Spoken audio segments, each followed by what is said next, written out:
Hello दोस्तों, welcome to my channel Baba study power.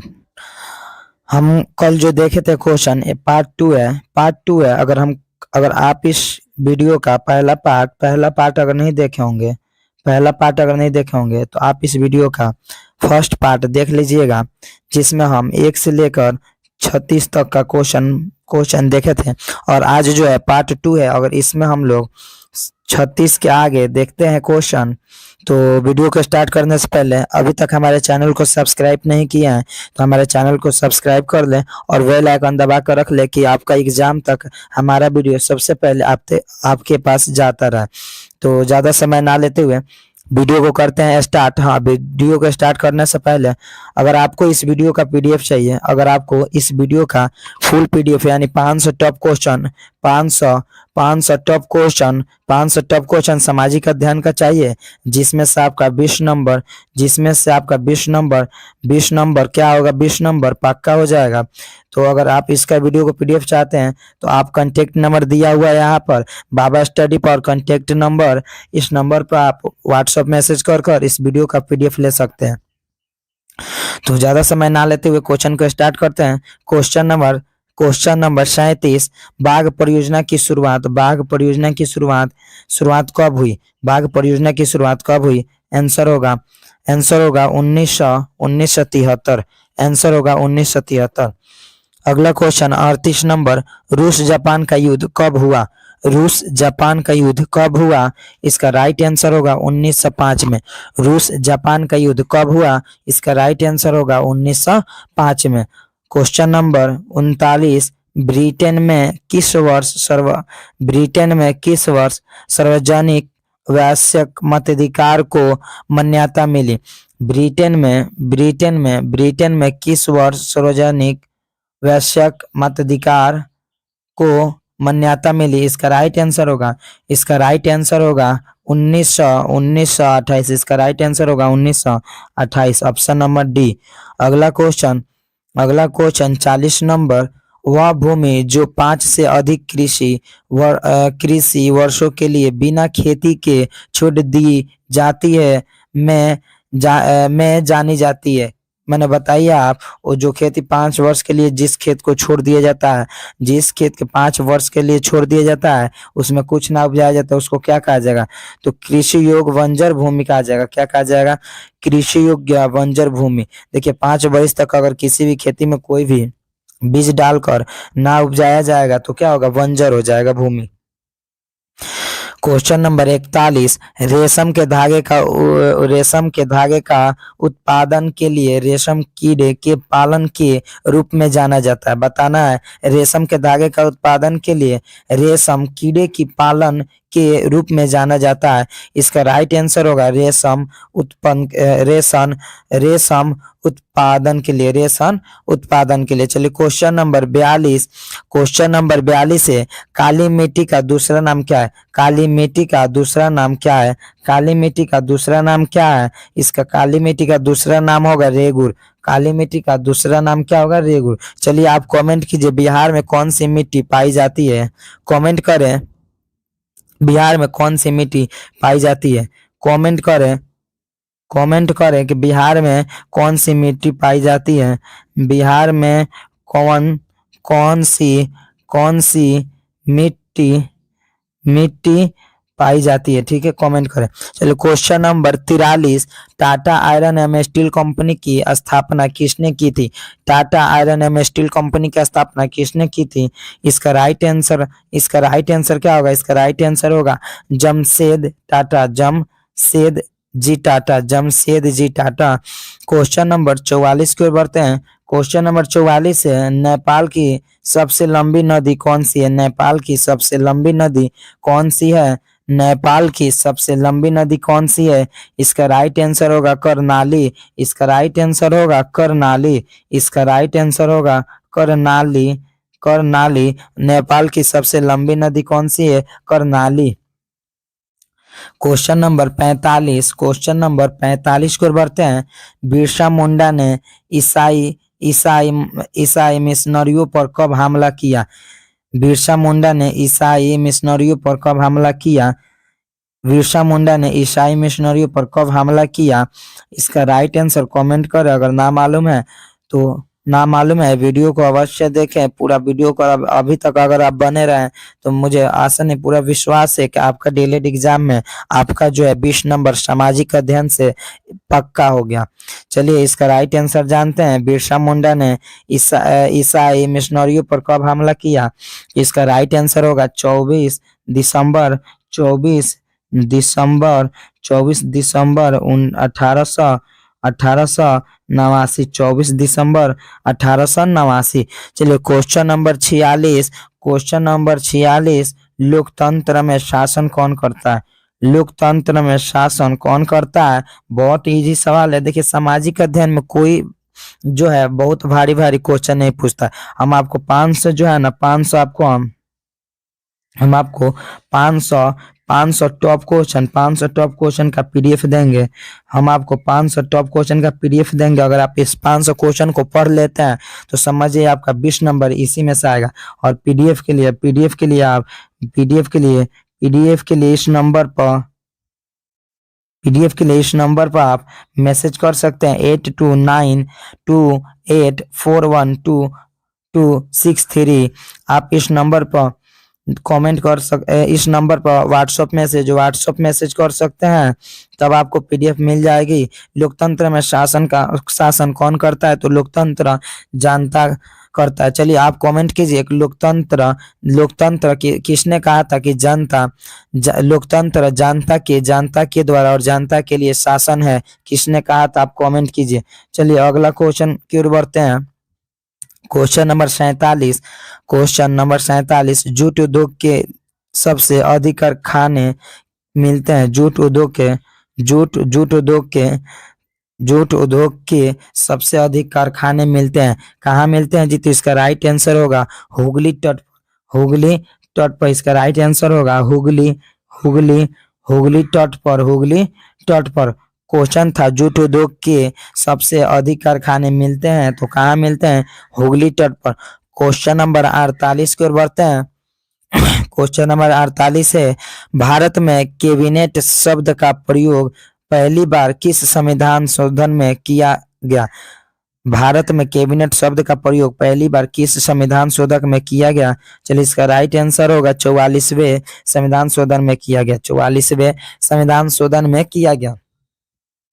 Question number 49 की ओर आ गए कि द्वितीय विश्व युद्ध में धुरी राष्ट्र अधूरी, सॉरी इसमें जो है अधूरी होगी, धुरी लिखा है इसमें होगी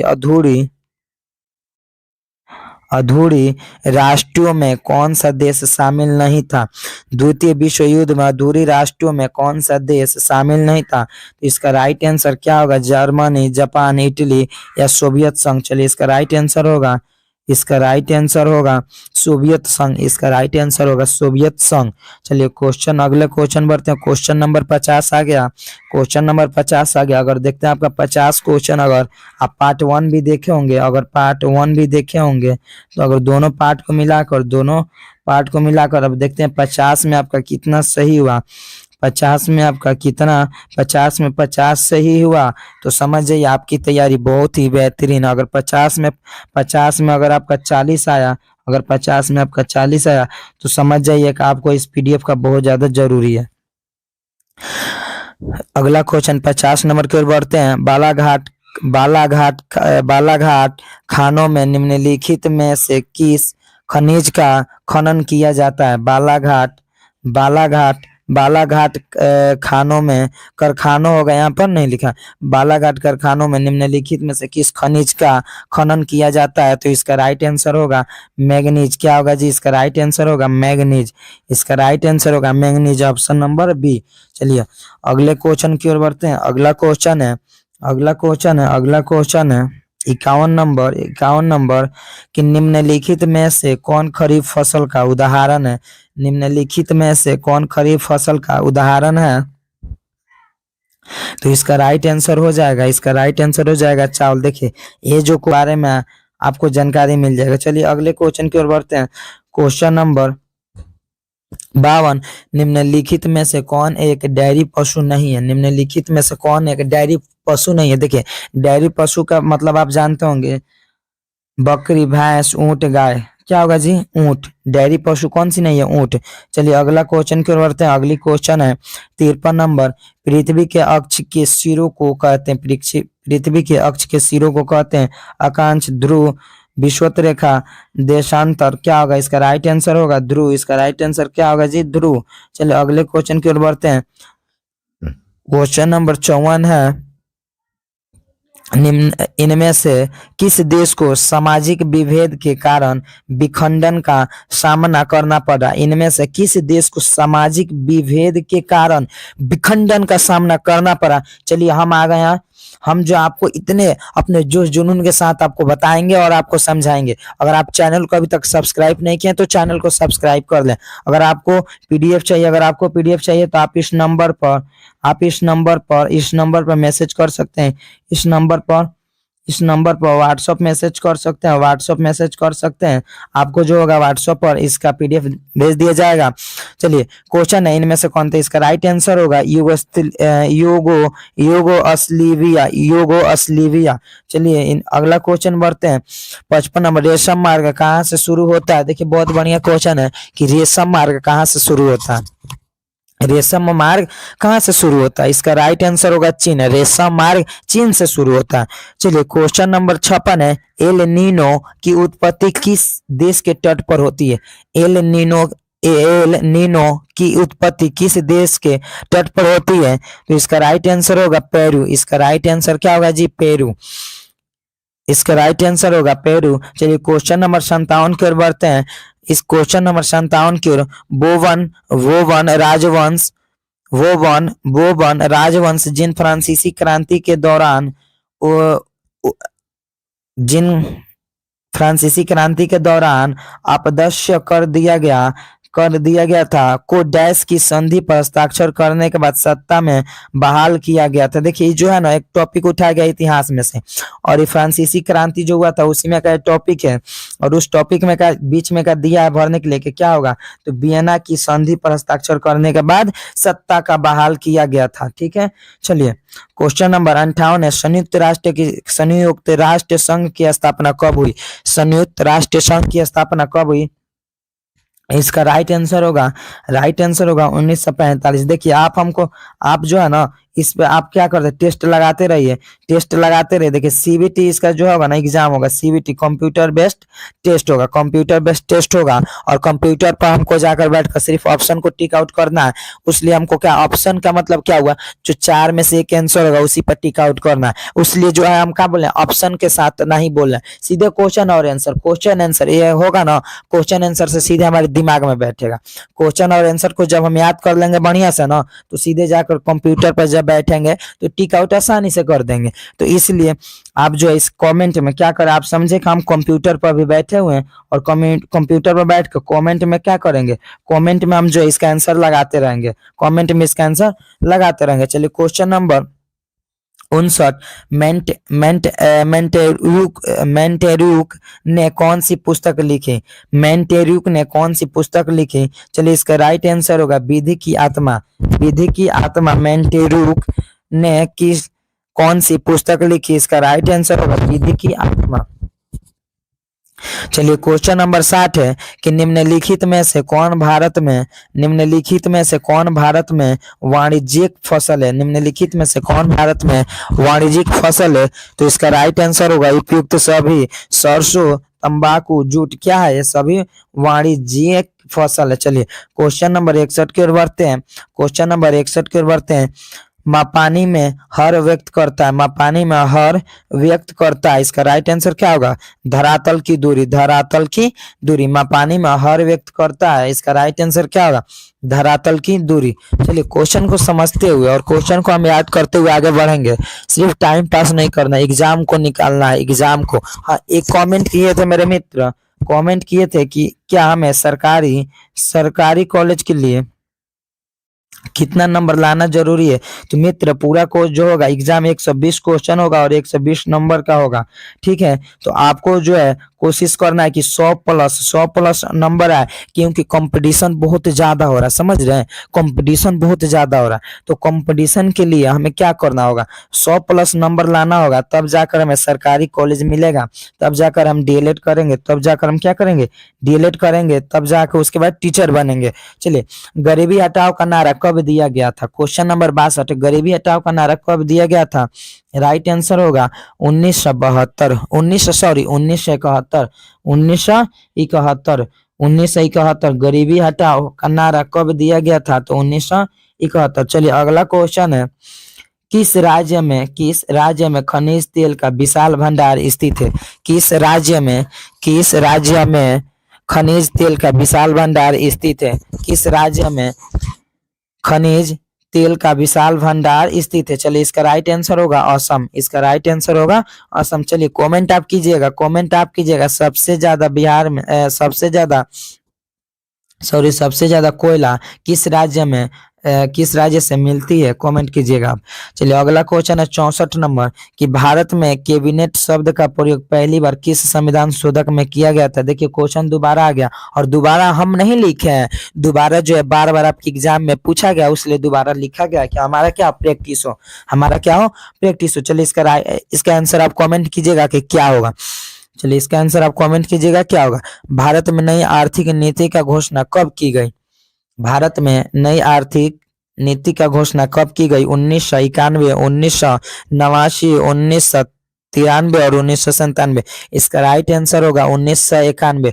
क्वेश्चन था भारत में नई आर्थिक नीति की घोषणा कब की गई। भारत में नई आर्थिक नीति की घोषणा कब की गई, इसका राइट आंसर क्या होगा, 1991। अगला क्वेश्चन है कि भारत में स्थित लोनार झील किस प्रकार की झील है। भारत में स्थित लोनार झील किस प्रकार की झील है। चलिए इसका राइट आंसर होगा क्रेटर झील है। क्या है जी, तो इस कौन सी झील है, तो क्रेटर झील है। क्वेश्चन था कि भारत में स्थित लोनार झील किस प्रकार का झील है जी, तो क्रेटर झील है। चलिए क्वेश्चन नंबर 67 की ओर बढ़ते हैं। क्वेश्चन है 67 का, कि गयूसेप मेजनी ने गुप्त भूमिगत की स्थापना की यंग यूरोप नामक समाज में। कौन से समाज में जी, तो वर्ण समाज में। चलिए क्वेश्चन नंबर 68 है, रंग भेद की नीति के विरुद्ध आवाज उठाने वाला कौन थे। रंग भेद के नीति के विरुद्ध आवाज उठाने वाले कौन थे। चलिए इसका राइट आंसर क्या होगा जी, तो मार्टिन लूथर होगा। मार्टिन लूथर किंग नाम सुने ही होंगे। अगर मेरे मित्र 10th क्लास में पढ़े होंगे, सारे क्वेश्चन जो होता है, अधिकांश जितना क्वेश्चन उठाता है, सारा का सारा सिलेबस आप देखेंगे, हमने पहले वीडियो बनाया है सिलेबस के बारे में, उसमें हम A to Z जानकारी दी है। आप अगर सिलेबस देखते हैं तो पूरा का पूरा मैट्रिक स्तरीय क्वेश्चन होता है। चलिए क्वेश्चन नंबर 69, इंग्लैंड में औद्योगिक क्रांति किस उद्योग से प्रारंभ हुई थी। इंग्लैंड में औद्योगिक क्रांति किस उद्योग से प्रारंभ हुई थी। इसका राइट आंसर क्या होगा जी, वस्त्र उद्योग से। इंग्लैंड में औद्योगिक क्रांति किस उद्योग से प्रारंभ हुई थी। इसका राइट आंसर क्या होगा जी, तो वस्त्र उद्योग। चलो अगला क्वेश्चन है, अगला क्वेश्चन 70 नंबर है, कि विविधताओं के बीच सामंजस्य की स्थापना की सर्वाधिक क्षमता किस शासन व्यवस्था में होती है। विविधताओं के बीच सामंजस्य की स्थापना की सर्वाधिक क्षमता किस शासन व्यवस्था में होती है। इसका राइट आंसर होगा लोकतंत्र। इसका राइट आंसर क्या होगा जी, लोकतंत्र। चलिए अगला क्वेश्चन है, चीनी उत्पादन में अग्रणी राज्य कौन सा है। चीनी उत्पादन में अग्रणी राज्य कौन सा है। क्वेश्चन है, चीनी उत्पादन में अग्रणी राज्य कौन सा है, तो अग्रणी राज्य जो है उत्तर प्रदेश है। कौन सा राज्य है मित्र, उत्तर प्रदेश। देखिए पढ़ाई हमें क्या करना है, पढ़ाई मन से करना है ना। जब मन से पढ़ाई करेंगे तो जब करेंगे ना, तो ईमानदारी से यानी मन और ईमानदारी से पढ़ाई करेंगे ना, तो हमारा रिजल्ट निश्चित रिजल्ट बनेगा। चलिए क्वेश्चन नंबर 72 है, एलेक्जेंड्रिया किस सागर के किनारे पर बसा हुआ था। एलेक्जेंड्रिया किस सागर के किनारे पर बसा हुआ था। इसका राइट आंसर होगा भूमध्य सागर पर।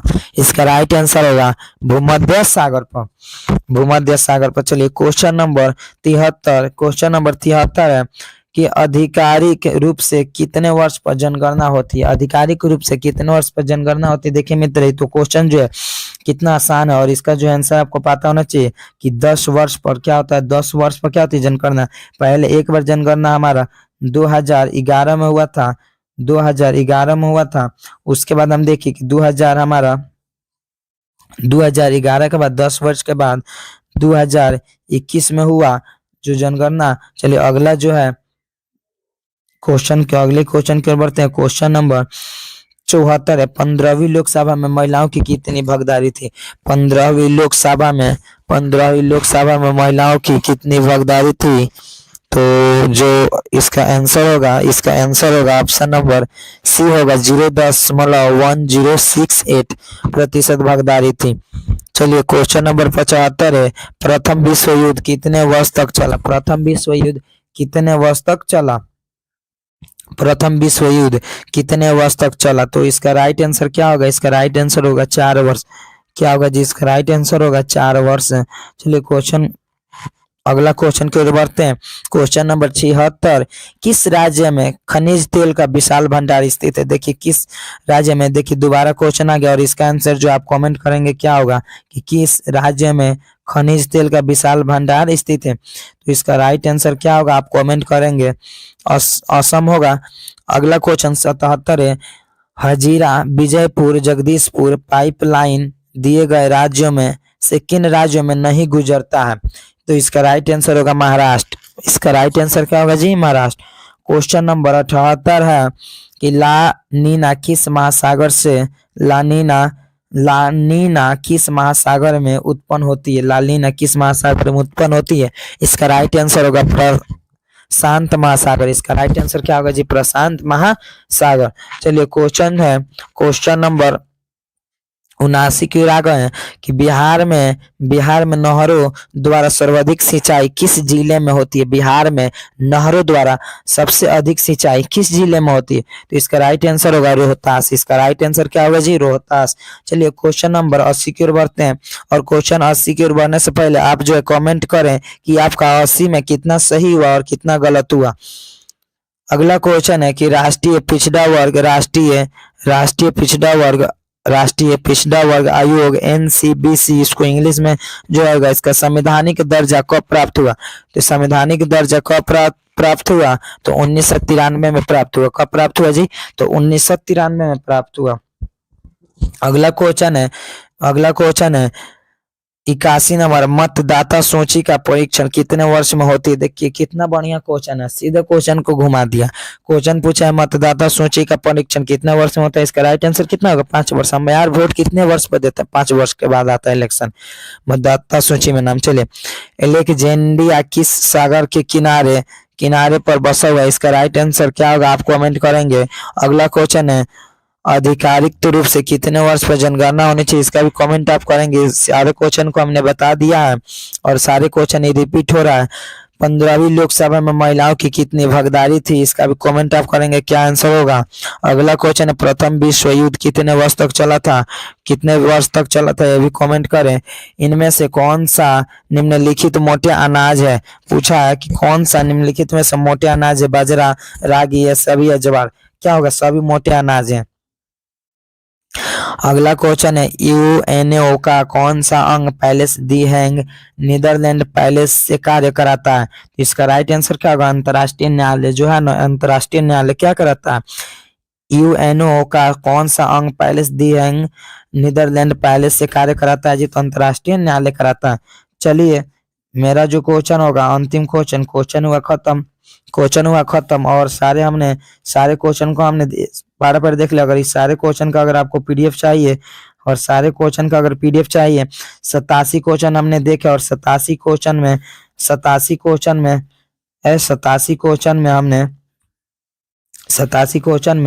कितना सही हुआ 87 क्वेश्चन में कितना सही हुआ हम देखेंगे। 87 क्वेश्चन में कितना सही हुआ। चलिए मिलते हैं अगले वीडियो में। तब तक के लिए जय हिंद जय भारत। अगर जिनको भी पीडीएफ चाहिए यहाँ पर दिया हुआ है नंबर, इस नंबर पर आप कांटेक्ट कर सकते हैं, व्हाट्सएप मैसेज कर सकते हैं। जय हिंद जय भारत।